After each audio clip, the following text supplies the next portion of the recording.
Assalamualaikum and hello everyone. Welcome to the classes of homeopathic philosophy. आज की इस video में हम उन फैक्टर्स का जिक्र करेंगे जिनकी वजह से वाइटल फोर्स की वर्किंग में डिस्टरबेंस आती है। यानी कि हम आम लफ्ज़ों में ये कह सकते हैं कि माहौल के वो अवामिल, वो प्रोसेसेस, वो प्रोसीजर्स, वो वर्किंग जिसकी वजह से वाइटल फोर्स जो है वो मुतासर होती है या उसके ऊपर उसका इम्पैक्ट पॉजिटिव या नेगेटिव बोथ सूरतों में आता है नज़र हमें। ठीक है, सबसे पहले हमारे पास फैक्टर्स में हमारे पास सबसे पहला आता है क्लाइमेटिक चेंज।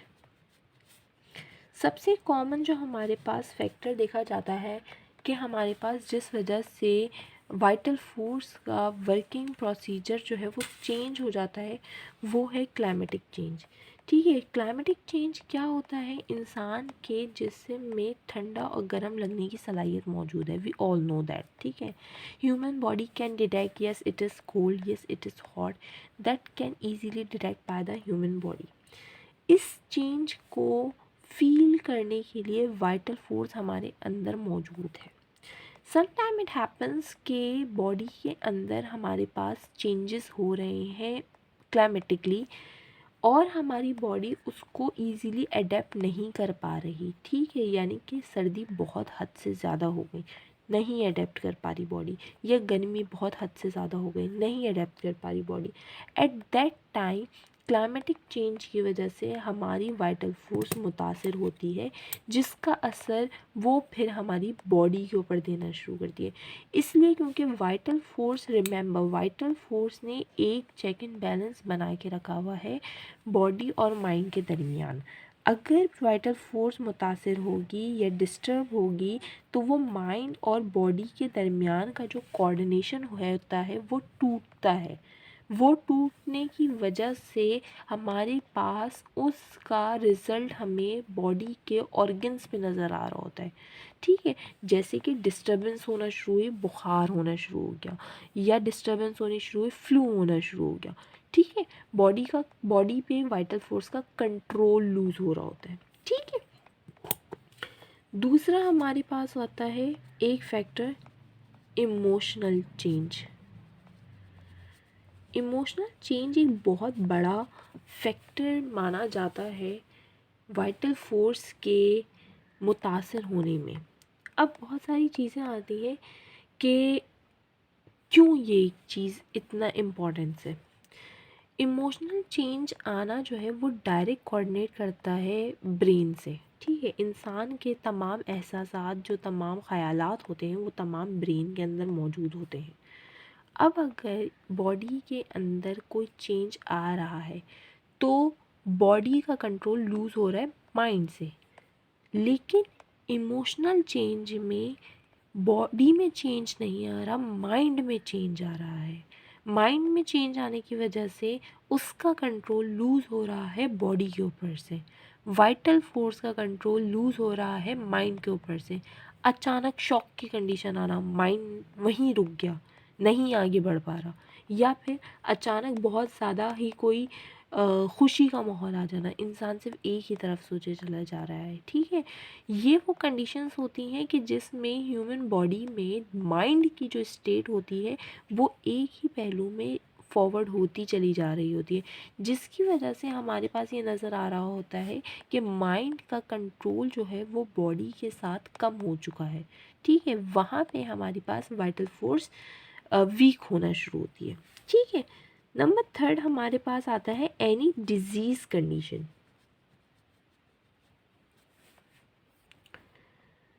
अब हमारे पास disease condition on the basis of bacterias और वायरसेस। डिज़ीज़ कंडीशन में उन डिजीज़ को काउंट कर रही हूँ जो कि बैक्टीरिया और वायरसेस से हो रही होते हैं। वाई? बिकॉज कंट्रोल ख़त्म होने की वजह से अगर कोई डिज़ीज़ हो रही है तो वो एक्चुअली इंटरनल डिज़ीज़ है, वो एक्सटर्नल डिज़ीज़ नहीं है। ये एक्सटर्नल फैक्टर्स हैं जो कि डिज़ीज़ को कॉज कर रहे होते हैं, जैसे कि बैक्टीरिया हो गए या वायरसेस हो गए, जिनकी वजह से माहौल में हमारे पास बहुत सारे बैक्टीरियाज मौजूद हैं, हमारे पास बहुत सारे वायरसेस मौजूद हैं जो वक्तन फ़वक्तन जो है वो ह्यूमन बॉडी पे अटैक कर रहे होते हैं। ठीक है, उनका अटैक करना और ह्यूमन बॉडी का जो है उस चीज़ के थ्रू रिएक्ट करना, ये हमारे पास डिजीज़ कंडीशन को शो कर रहा होता है। ठीक है, कि ये वो कंडीशन है कि हाँ, अब हमारी बॉडी जो है वो अपने नॉर्मल वर्किंग में नहीं है। वाई? क्योंकि कोई और इन्फ्लुएंस आ चुका है बॉडी के अंदर और बॉडी को कंट्रोल करने की सलाहियत रख रहा है। यानी कि बैक्टीरियाज अगर बॉडी के अंदर आ गए हैं और बॉडी के सेल्स को वो खा रहे हैं या सेल्स को वो ऑटोक्रेटिक कर रहे हैं, यानी कि अपने हिसाब से वो अगर मूव करवा रहे हैं सेल्स को, तो इसका मतलब ये है कि ह्यूमन बॉडी के अंदर जो है वो कुछ चीज़ें जो हैं वो ह्यूमन बॉडी के अपने माइंड और बॉडी के कोऑर्डिनेशन से नहीं हो रही, जिसकी वजह हमारे पास ये आती है कि हमारे पास ह्यूमन बॉडी के अंदर जो है वो चेंज आना शुरू होते हैं।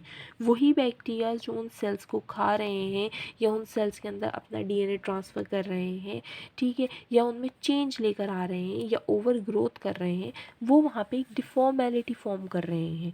ठीक है, that deformality can cause a severe change in the human body. ठीक है, उन सीवियर चेंजेस को हम कहते हैं बैक्टीरियल डिजीज़ेस। ठीक है, या फिर हमारे पास कोई भी बड़ी या छोटी डिज़ीज़ की फॉर्म में वो चीज़ें हमें बासानी नज़र आ रही होती हैं। बेसिकली हमारे पास वाइटल फोर्स के ये 3 फैक्टर्स काउंट हो रहे होते हैं।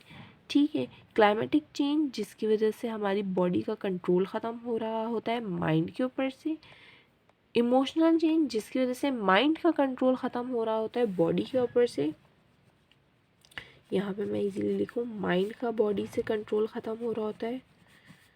ठीक है, बॉडी का माइंड से ख़त्म हो रहा होता है और ये आपस में लिंक होता है माइंड और बॉडी का। Why? Because of the some external factors that is bacteria और वायरस।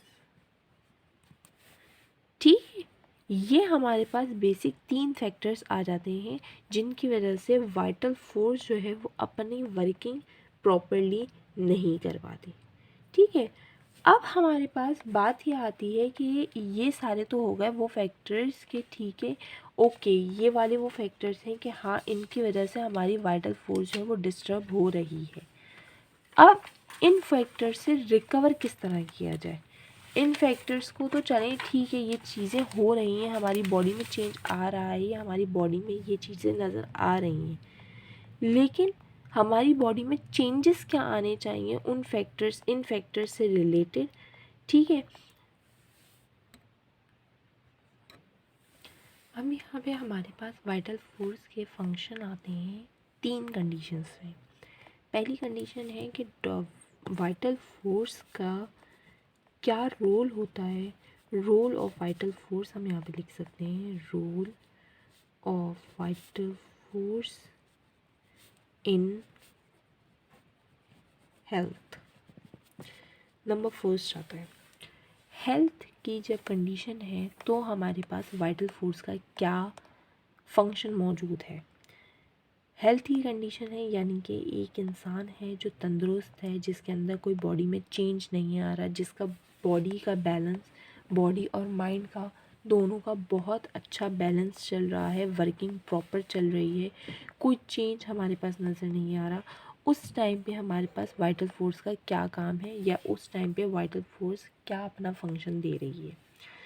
तो याद रखिए कि वाइटल फोर्स का हेल्दी रहना बहुत इम्पॉर्टेंट है अगर इंसान को हेल्दी रहना है तो। ठीक है, ह्यूमन बॉडी में वाइटल फोर्स का सबसे बड़ा काम होता ही ये है कि वो बॉडी के माहौल को जो है वो बैलेंस रखे।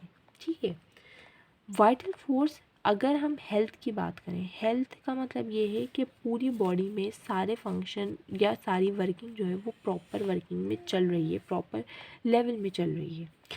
उस टाइम पे वाइटल फोर्स अपनी डबल पावर से चल रही होती है, यानी कि अपने पास इसकी एक ऐसी पावर मौजूद होती है कि वो उसका चेक एंड बैलेंस प्रॉपर रख रही होती है कि हाँ अभी हमारे पास ब्रेन के सिग्नल्स भी बॉडी तक इजीली आए और बॉडी की वर्किंग भी ब्रेन तक इजीली जाए। दूसरा हमारे पास आ जाता है role of vital force, role of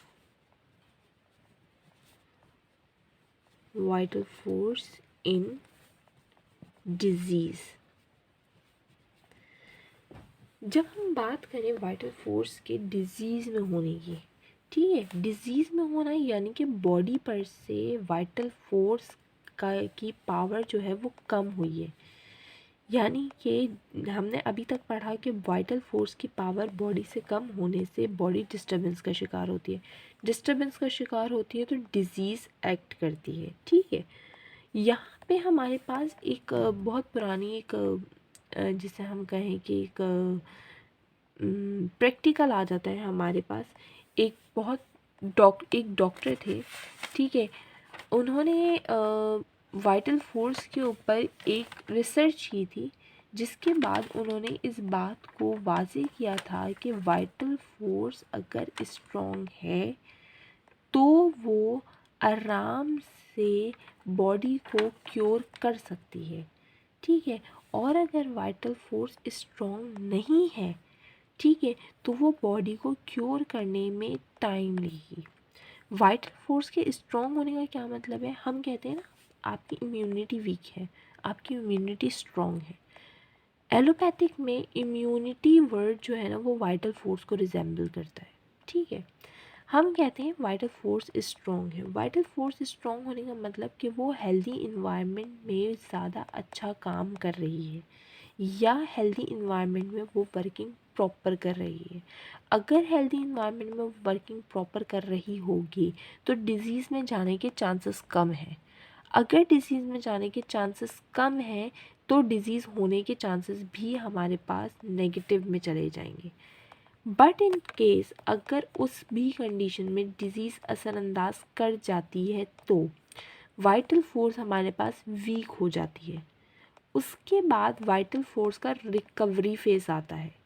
always remember, body में पहले रिकवरी फेज़ वाइटल फोर्स का आता है, देन रिकवरी फेज़ आता है ह्यूमन बॉडी का।